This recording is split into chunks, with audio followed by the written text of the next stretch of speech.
I want to welcome everybody to the Jazz Confusion Power Hour.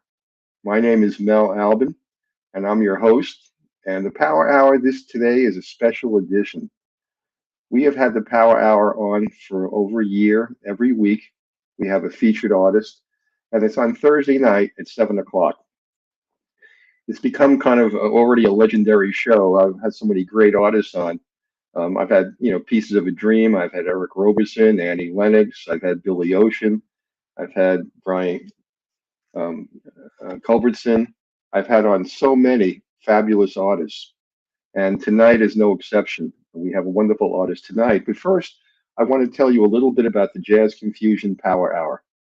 First of all, one of the things that makes this show so intriguing is it's live. We broadcast a live streaming video, all of our shows, all day long. And we're one of the few stations on the internet or on FM that broadcasts live. And that's why we call it the Source TV radio network, because it really is a visual media as well as an audio media. I hope you really enjoy it. I hope you enjoy the live show. We also broadcast to over 38 million people globally each week. And we broadcast almost 3 million people in North America. And within the Washington, Baltimore, D.C. area, we broadcast to 160,000 people a week. So we are one of the largest radio stations on the East Coast. And again, I think it's because of the way in which our media works. We stream live, video, and audio. So tonight is the first night for our new website. I think all of you should take a look at it. It's source-tvradio.com.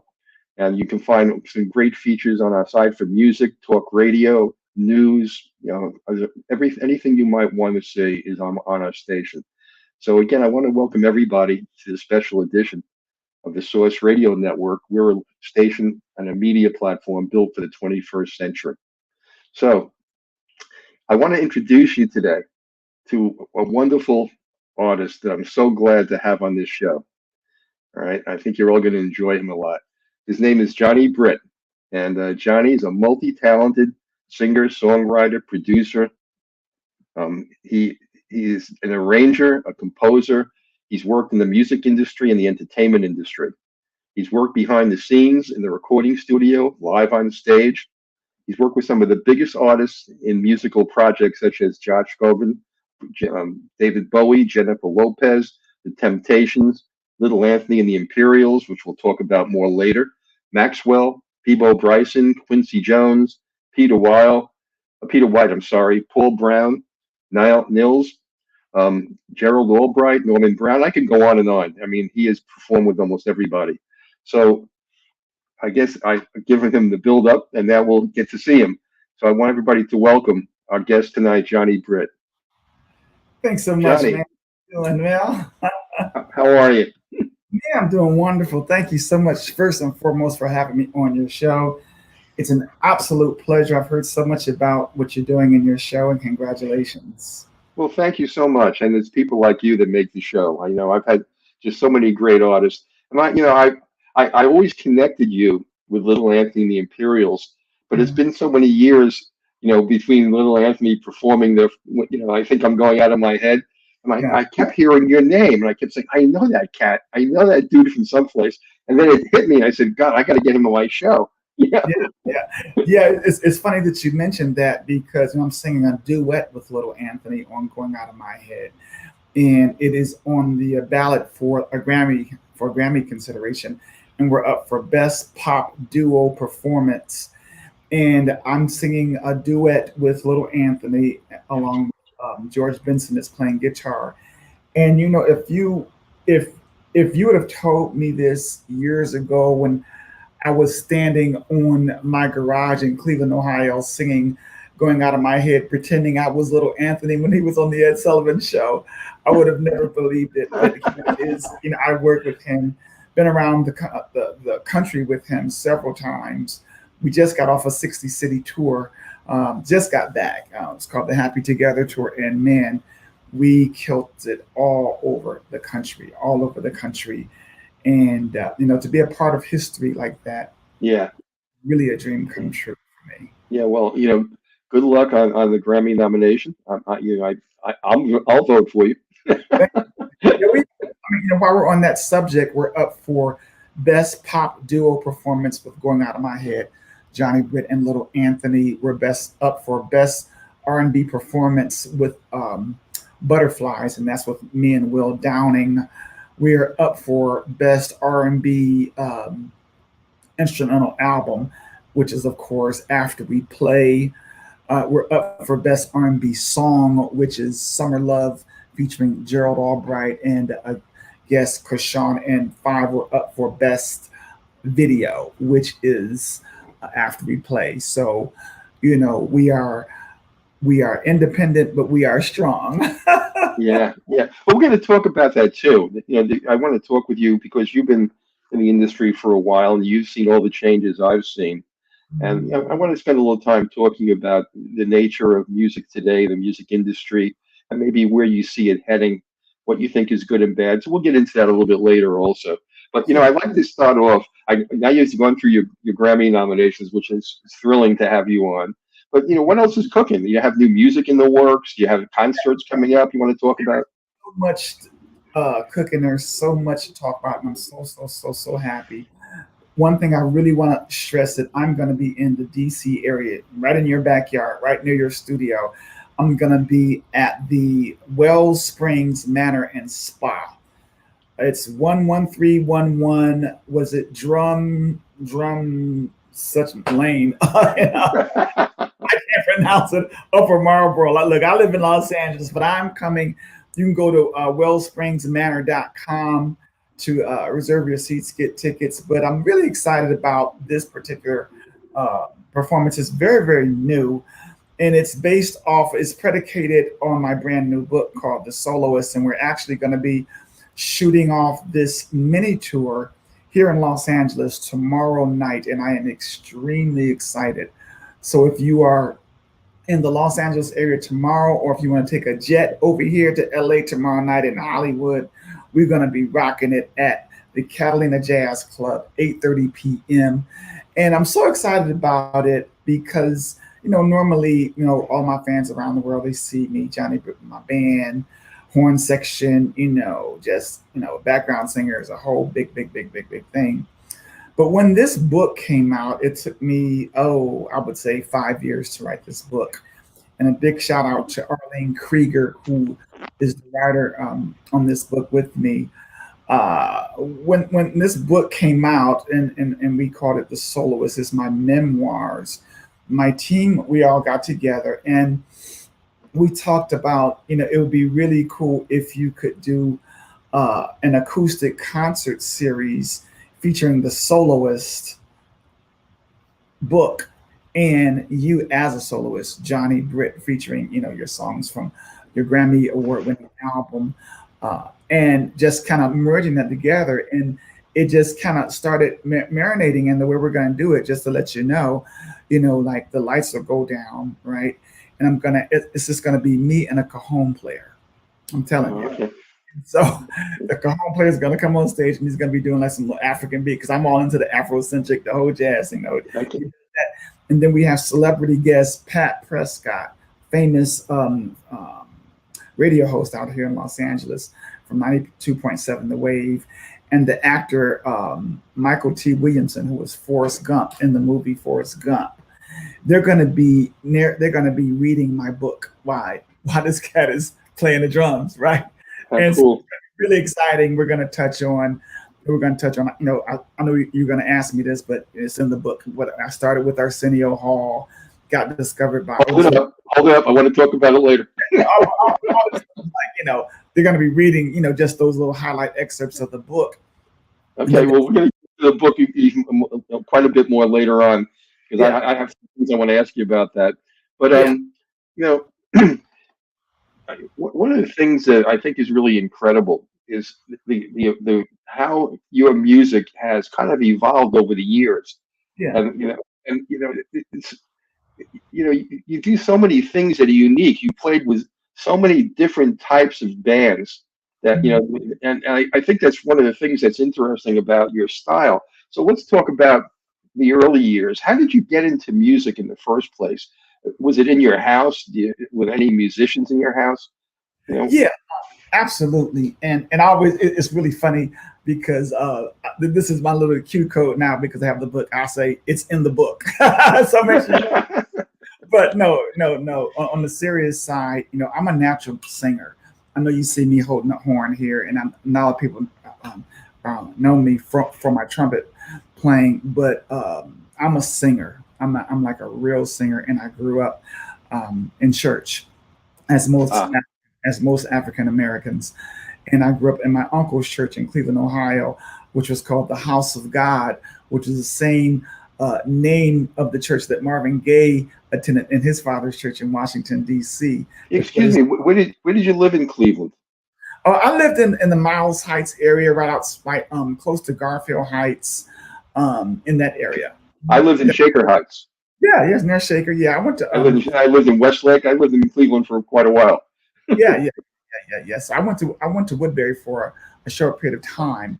That's in the book as well. But in any case, no, it was the music. It was the church thing, right? And then then my mother used to listen, to R&B radio, and I would get in there with Little Anthony Imperials, of course, the Temptations, all these people that I'm working with, the Temptations, the Jackson Five, the whole thing, Cool and the Gang, and I just loved music. And I believe I started playing trumpet at 12 years old, and there How was did you no choose? How did you choose the trumpet? yeah, the way I chose the trumpet was that the back then, they would pass out a sheet of paper with instruments on. Okay, we're gonna start a music. I think it was the first year that this public school, Cranwood Elementary School, where I went to, they just started a music program. My first music teacher was Miss White, and they passed out a piece of paper, and I saw like the clarinet on the piece of paper. I said, but that has too many buttons. I saw a trombone. I said, well, that has a slide. That looks kind of strange. I don't know how I'm going to figure that out. But when I saw that trumpet, man, it had three valves. That's the reason why I chose it, because I'm like, that can't be that difficult to play. But then come the, and this, it's the most difficult instrument to Yeah, play. yeah. There's all these overtones and stuff. But that's how funny that is really how I picked up the trumpet. Wow. Okay. And then you played in church. Did you play in public school in the orchestra, or band, or anything? Yeah, oh yeah, and so basically, I started there, and like I mentioned before, I played in concert band, and I was in concert band with Arsenio Hall, and that's where I met him. He was a drummer at that time, a little chubby cat, and I was playing first trumpet in the band, and I could kind of feel that I had a little groove going on, and Arsenio and we started a band together actually, and we used to rehearse at his mother's house, and we used to go through the side door and rehearse in his living room, and just dreamed of becoming somebody from the inner city of Cleveland, and here we are. Of course, I went from there to Paris, France, where I studied with one of the best trumpet players in the world, Roger Dellmotte, at the Conservatoire de Versailles. Is that And what you studied? You studied in France? yes, sir, I studied in right outside of Paris, France, the Conservatoire de Versailles. Intense study on the trumpet, and then I've always wanted to play jazz, and I told him when I went to him, because it was a classical, it was a conservatory, Right. so playing all legit stuff. But I told him this is cool, but I don't want to sit in an orchestra and wait for 100 bars before I come in with three notes. Right. I thought I wanted to play. And so that was what I really liked about him. So he taught me the horn.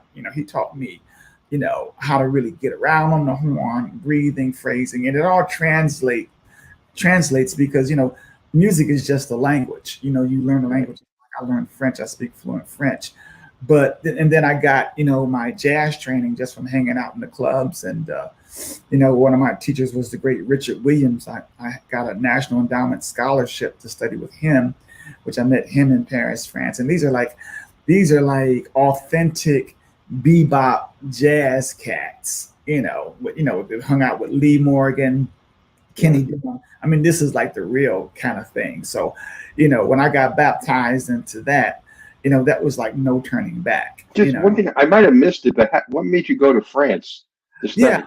The way I got to France was that my sister Edna, who is my best friend in life, of course, my wife is, but I always looked up to her, and she went to the University of Louisville, and she met her husband, my brother-in-law, Remy Gallix, who's French, and they fell in love and got married.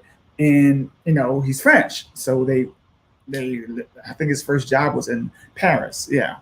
And so I remember when I was in the 11th grade, I went over for the first time for vacation, to France, and Remy's grandfather took me to see Maurice Andre. We're in the south of France, and that was the greatest trumpet player in the world. And we sat in the balcony, and I was like looking at this cat, and I think that was something that really transformed me, because I heard him play, and I think his son came out and played. It was all classical, but when I got back to the States, I really got in there and took it really, really serious, the horn. That's great. Yeah. Yeah, it's very few people start off by playing at the conservatory in France, for their training, if they're American. So, I mean, you had some of the best. Yeah, I was really blessed. And again, this book, when I finished the book, it's really therapeutic, because, you go through life so fast, and sometimes you kind of, forget about all that it took to get here, all that you've done in your life. Yeah. And it really is is kind of, I don't want to say fairy tale, but man, I can't believe it. I can't believe I studied in France. I lived in France. Johnny, very few people start off when they're young with a dream to be. You had your dream to be, and you're fulfilling it, and so every day you wake up, you're doing what you love. Absolutely. I mean, and that's just a wonderful thing. And when you're doing music and you're incorporating other people into your world all the time, it's a wonderful thing. It's a great feeling. It really is, Mel. And and I think, like, for me, I've always said, if I could just touch one person with my music, I'm really happy. But man, I have touched so many people. I mean, people come up to me and say thank you, because the music is powerful, man. And I'm just so happy. I've been blessed to write and arrange, play the trumpet, sing, and really touch people. I really, through my records and my live performances. Well, that's wonderful, Johnny. What I want to do, I want to play an introductory video, so everybody can get to know you as a performer. So I'm gonna put on a video. Then afterwards, you can tell everybody about it and talk about some of the live concerts you've done and some of the people you performed with. Okay. So I'm gonna put it on right now. So we'll be back in a minute after I.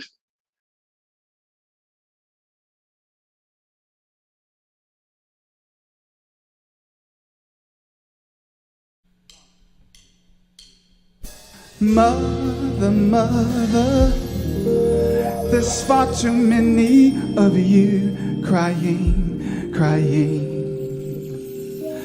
Brother, brother, brother, brother, there's far too many of you dying. We've got to find a way to bring some loving here today. This is for Marvin smiles. Yeah, yeah, yeah. This is for Marvin smiles. This is for Marvin smiles. When Marvin smiles, yeah. This is for Marvin smiles. Yeah.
me, Johnny, what kind of music do you play?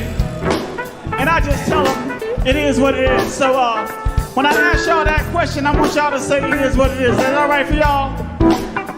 I'm gonna say, is it hip hop? Y'all say it is. But if it's jazz, y'all say it is. You know, do you kind of get what I'm coming from, huh? Oh, right now I'm gonna make it clear. Johnny B's not new. I've been around for years. Highly respected amongst my peers for making good music people love to hear. Now some of y'all may be confused because of the style I choose. I mix hip hop, jazz, and R&B. Come on, y'all. 1, 2, 3 now. Is it hip hop? Say it is. Is it jazz? Y'all say it is. Is it R&B? Y'all say it is. Y'all call it what you want, baby. Is it neo soul on your radio? Now call it what you want, call it what you want, baby. Now I make music that feel good, and I don't care who could. That it bumping, I keep it jumping. Tell them Johnny B's back to youngin'. Hip sound you never heard. It's up to you. Spread the word. Tell your mama, tell your friend. Come on, y'all. 1, 2, 3. Now is it hip hop? Is it jazz? Y'all say it. Is it R&B? Y'all say it. Now call it what you want, baby. Now is it neo soul on your radio? I'm gonna blow my horn for y'all. Come on, y'all, rock tonight. Yo.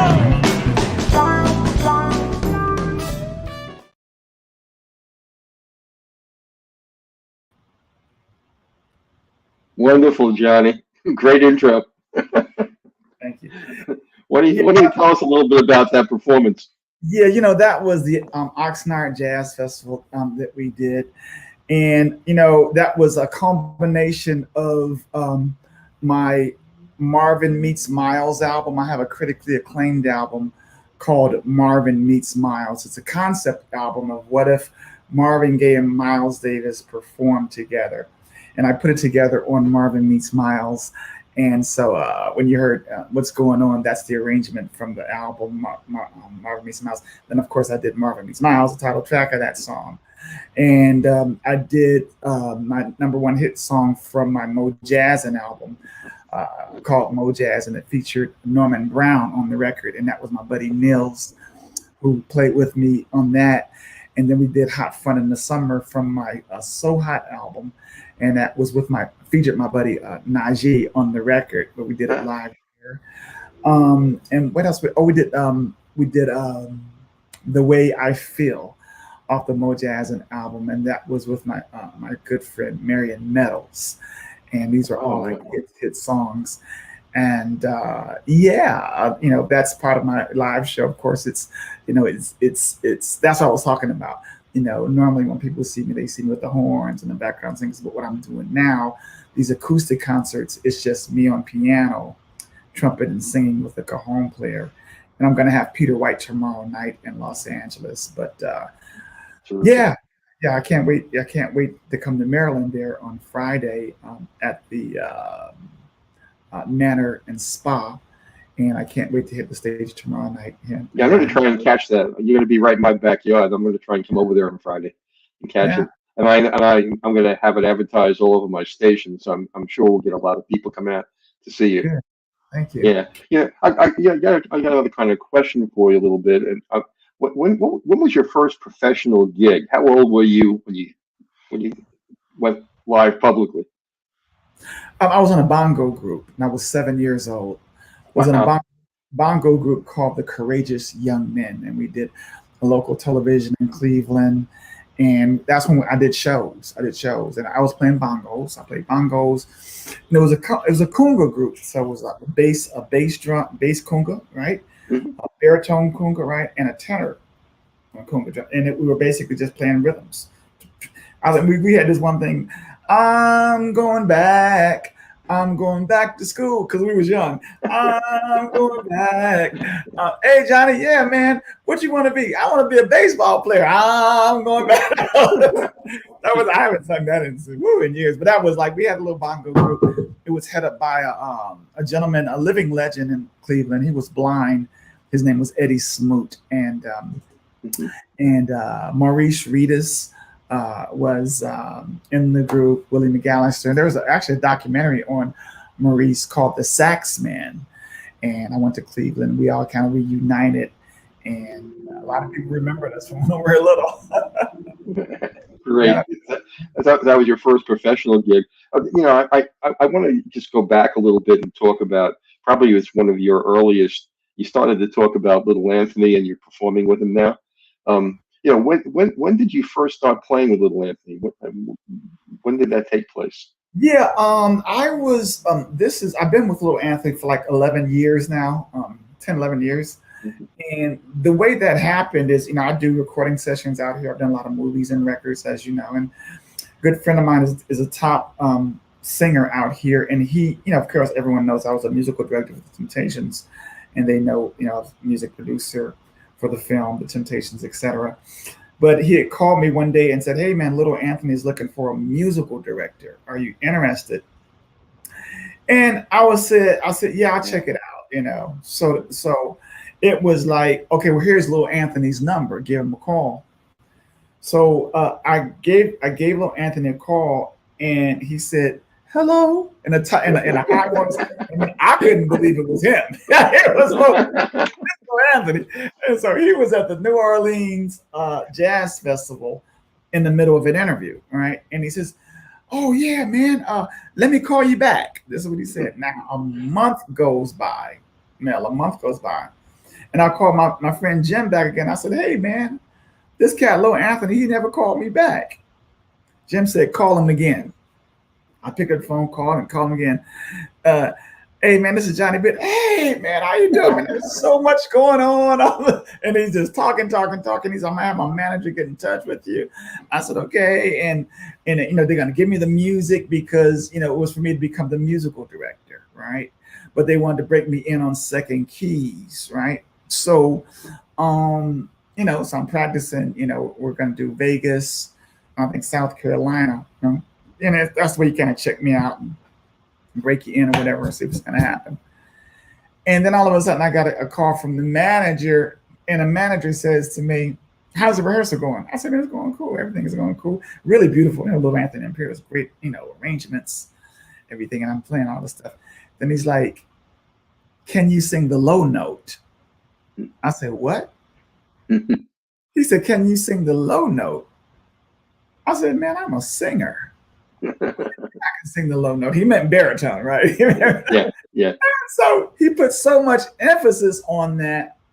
I said, "Well, let me check out, these vocals." And so, I did. And then, they wanted me to sing the low note. I said, "Okay."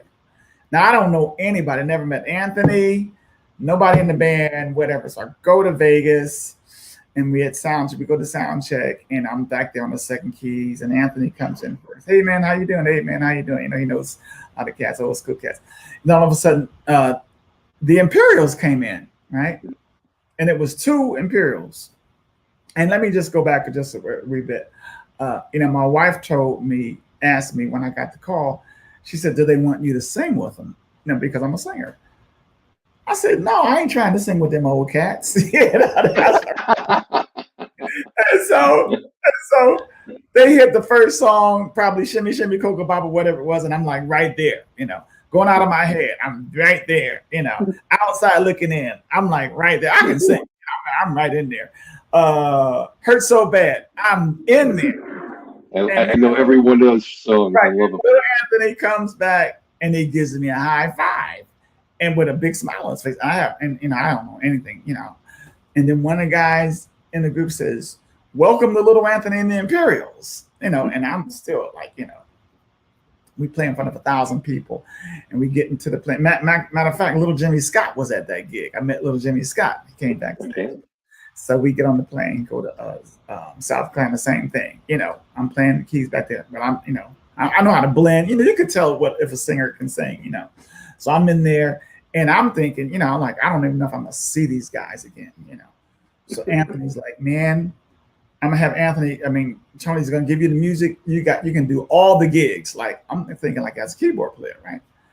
And so I'm home, and all of a sudden I get this call from Anthony, and he's like, "Mr. Britt," he's like, "You're better than advertised," and I have no idea where this is going. He says, "Man, the fellas really like you. They really like you," and he says, "And I'm crazy about you. I still don't know where this is going." I don't know. He's like, "I want to offer you the job to come up front with us." He says, "I want to offer you to come up front with us, being Imperial." Yeah. And I said, I said, "Man, Anthony," I said, "Man, I have my own thing happening, man, And he said, "Well, that's all right." He says, "You keep doing your thing." He says, "I'll expose you to my audience. You keep doing what you're doing, but the offer is yours." And mind you, there's a whole bunch of other cats that want the gig, And so I said, "Well, let me talk to my wife about it." He said, "You go talk to your wife about it." And the places we played was cool because I'm used to that circuit with the temps and stuff.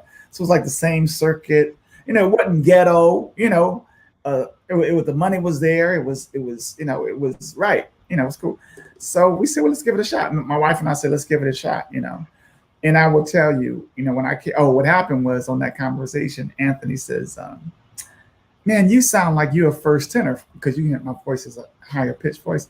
He says, "I'm going to move you to first tenor, and I'm going to bring Robert down to baritone."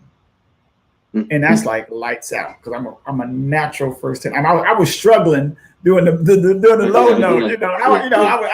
I was there, but it wasn't like natural for me, But now I'm in my comfort zone and, got with the guys. And, long story short, Anthony told me that since I was in that group, he said that they have never sounded better. So that was a great compliment from Mr. Little Anthony. So yeah, that's my experience with Anthony. And now just fast forward, he's disbanded the Imperials. He's not doing the Imperials anymore. He's solo. So I'm his vocal guy and he takes me everywhere he goes. And, I'll contract the girls, whatever, and put everything together. But that's what's happening. Wow. That's a great story. Thank you. So, let me play that song now that you Grammy nominated for. It's a Grammy. It's called FYC, for your consideration. So, if you're a Grammy member, that's the only way that you can vote. And if you are, we would love your consideration for Best Pop Duo Performance with Johnny Britt and Little Anthony. One of the things I'm going to do, Johnny, after the show's over, I'm going to have you put up as a special event I'll link it so people can vote for you. I'm going to set it all up. Yeah, you can't just sit. So I'll get. You can't. I understand that you have to be Grammy. Yeah, you can't say. Yeah. No, I understand. I'll do it right. So let me play that for everybody so they can get a good taste of your music.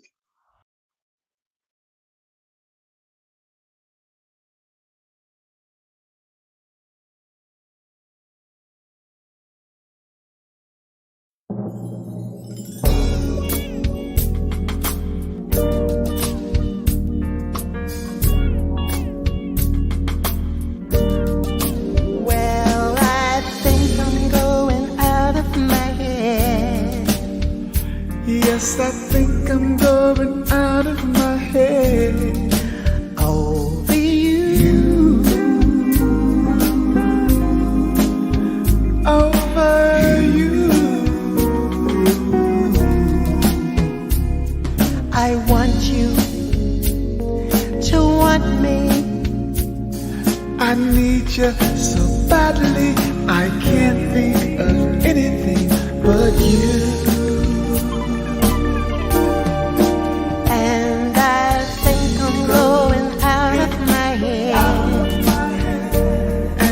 Can't explain the tears that I shed over you, over you. I see you each morning, but you just walk past me. You don't even look.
Johnny, that was just great. Thank you. That's fantastic. I'm so excited about it. And out of all of the songs that we have for consideration, this is probably the toughest category because we're talking about pop music. But in my heart, I feel that we can get a nomination with this song if people really listen to it. Because for one, Little Anthony is an icon. He's 82 years old. He's still alive. The song is iconic. Everyone has recorded this song from Frank Sinatra, Luther Vandross, Annie Lennox, Wes Montgomery, Ella Fitzgerald, but no one has ever done this song as a duet with Anthony, and he's still alive. So, look, I'm not Warner Brothers Records. I'm not, we don't have millions of dollars to push this down people's throats. But if you listen to it for best duo performance, look, I'm thinking, how Tony Bennett and Lady Gaga, old and new, look, we don't have the dollars, and we're not them, but conceptually, it's the same type of thing, and I think that we are worthy of a nomination. And George Benson did it because he loves Anthony. All of us love Anthony. Yeah.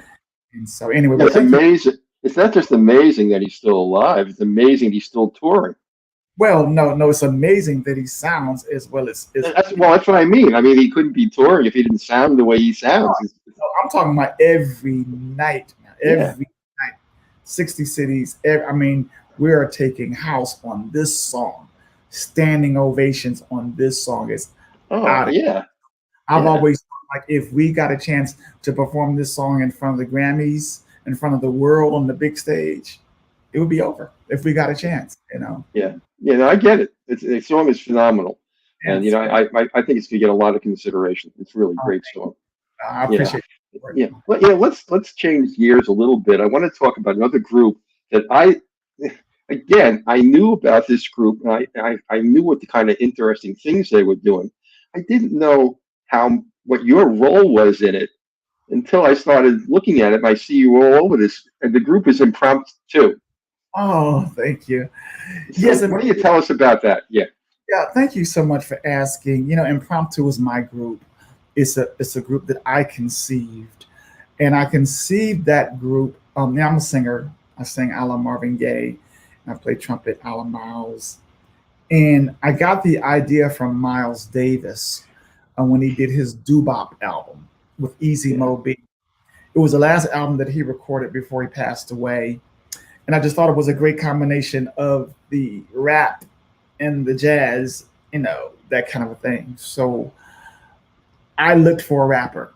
Long story short, I looked for, I auditioned 47 rappers, and I came up with the gentleman that finally became my partner with Impromptu, and we got signed to Motown MoJazz Records by Steve McKeever. And I always tell people, because we do have some classics. We're not a house note name like Maxwell or whatever. We came out, we're in that same area at the same time, D'Angelo, Maxwell, and them. But I'm very proud of what we did. Yeah. People to this day, and I play impromptu stuff in my shows. And it was funny because I was at Marcus Miller's concert last night, and Sekou Bunch, who played on our records, and we're just kind of talking about it. And he was just saying, Johnny, those are your songs. He says, because I kind of, I kind of stopped doing them in my shows, but now I'm doing them again because so many people ask about it. Well, I want to know more about the music. I mean, you were combining hip hop, some rap, jazz. Why that fusion? What took you there? If you're a classically trained horn player. Well, we were one of the first West Coast groups to ever do that, hip hop and jazz. And like I said, I'm classically trained, but I'm a jazz artist, right? So I am a jazz artist, right? And then, the hip hop came in, just like I said, I looked at Miles and Easy Mo B. That's where I got the idea from, right? And so, but we did it our way. We weren't Miles and Easy Mo B, but that's where the light bulb came on, And I just knew that it was a hell of a concept. Because no one else was doing it. There was no singer, trumpet player, and a rapper. There wasn't in the whole industry, right? Yeah. One of the problems that we had was they didn't know where to place us. Where you go? Yeah. You could find us in the hip hop section. You could find us in the R&B section. You could find us in the jazz section. They didn't know how to categorize us. So, but people around the world, I'm sure many of your listeners, they know and love Impromptu, and I'm just so proud that I did that record, and I'm very proud that I laid that groundwork, and I'm glad that I'm a soloist now. The title of my book. I was a soloist before Impromptu, because it was after I was the musical director for the Temptations. I was a soloist, and then I saw Miles and Easy Mo B. I got started the group Impromptu, but I think at heart I'm a soloist. I want to be on the stage by myself with my mic with the horn, and that's what I'm doing now. So I'm in the twilight, and I'm in the prime of my career. When what you remind me the way you describe how you put Impromptu together, it reminds me of something Miles once said. He once said, "Anyone can play the note. What makes it jazz is how you play the note." That's how you play it. And that's what you did. You could take rap and mix it to a jazz, beat, and it was just fascinating how you brought those things together. I had never heard anything like it. Yeah, well, it was just great because you do stuff, and for the world to receive it, like they did, I'm really happy. And really, my Johnny Britt stuff, it sounds like Impromptu. I mean, that was my music with Impromptu. So when you hear Johnny Britt, you're hearing Impromptu. And one thing I do want to say in regards to, since we're talking about Miles a little bit, the name of my album is called After We Play, and just like I got right now. Like I got the concept from Miles for Impromptu, which a woman named Cindy Salek at Motown came up with the name Impromptu. But when I was naming this album, I heard Miles Davis do an interview, and somebody was asking him something, and Miles said, "I'll tell you after I play." He said, "I'll tell you after I play," in his raspy voice, and I loved it, and I took it. I'll tell you after I play. I'll tell you after I play, and then of course it just turned into After We Play. Tell tell me about the single, and tell me about you. Did you write and compose that? And I know you were lead. What was your role in that song? And which song are you talking about? After we play. Well, first of all, it's a very easy question. I write and produce all of my music. So every song I write, every song I produce. You chart and score for the band too? Everything. Wow. Okay. And yeah, so that's my skills. And you do the mixing and mastering? I mean, you do the whole from beginning to end? I have a team. I write and I produce. And I have mixers and I have masters, but I write and produce everything. Okay. And you've always done that? Yeah. I have 6 solo albums. Yeah. But yeah, wow, to write and produce all of them, that's pretty amazing. Am I correct? But you played all the instruments on that? Well, on that song, or yeah, on that particular song. Am I wrong? I play keyboards. I program, and I have a fantastic. We're like the Funk Brothers from Motown. They're on my records, and I play the keys all the time. My bass player is out of London, England. His name is Dean Mark. Okay. My drummer is out of Atlanta. His name is Marcus Williams, and my guitar player is out of Chicago. His name is Keith Henderson. That is the core of the Johnny Britt sound. And then I'll bring George Benson in or whoever. Like my brand new single is called Ocean Waves, and we brought in the great bass player out of Kansas City, and I'm just names are it's anyway. Yeah. So yeah. Well, but again, maybe I'm just wrong, but on that LP, didn't you play almost a lot of different instruments? That's what someone told me. Yeah. Basically, my skill set is keyboards, horns, trumpet, flugelhorn, cornet. All the keyboards and all the vocals arranging. That's what I do. That's basically all. That's what I do.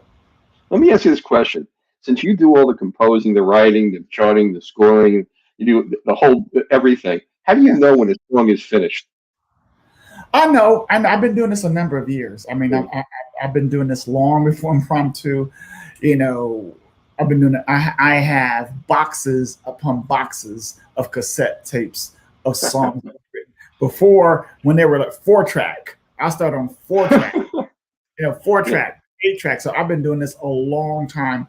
So I'm just really blessed to know when I have a song. Yeah, that's interesting. Every artist tells me something different. I had Brian Culbertson on. Yeah. He had told me that some songs he'll listen to after he finishes a song 100 times, and then he'll say, "Damn, I need a horn in there." It'll hit him. And other artists do one take, done. They don't want to deal with it after that. So it's interesting how different artists have a different approach to what they consider a finished product. That's right. Yeah. Let me. Let's play that. Let's play After We Play for everybody. How about that? Okay, great. Want to do that? Good. Let me pull that up, and then we can talk a little bit more afterwards.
That's fabulous, Johnny. I love that. You know, Thank- I Hey, love that. no, thank you so much. I have a rehearsal. I don't know if you got the message. I'm gonna have to bounce off in a couple minutes. Well, just okay then. Just tell everybody briefly about your Hollywood career in Oh, film. it's basically I was a solo trumpet player on the movie Hidden Figures. A lot of people know me from my big scene in La La Land. In front of the Nice. Eiffel Tower, myself and Ryan Gosling. Just there. It was so that, but I've done several.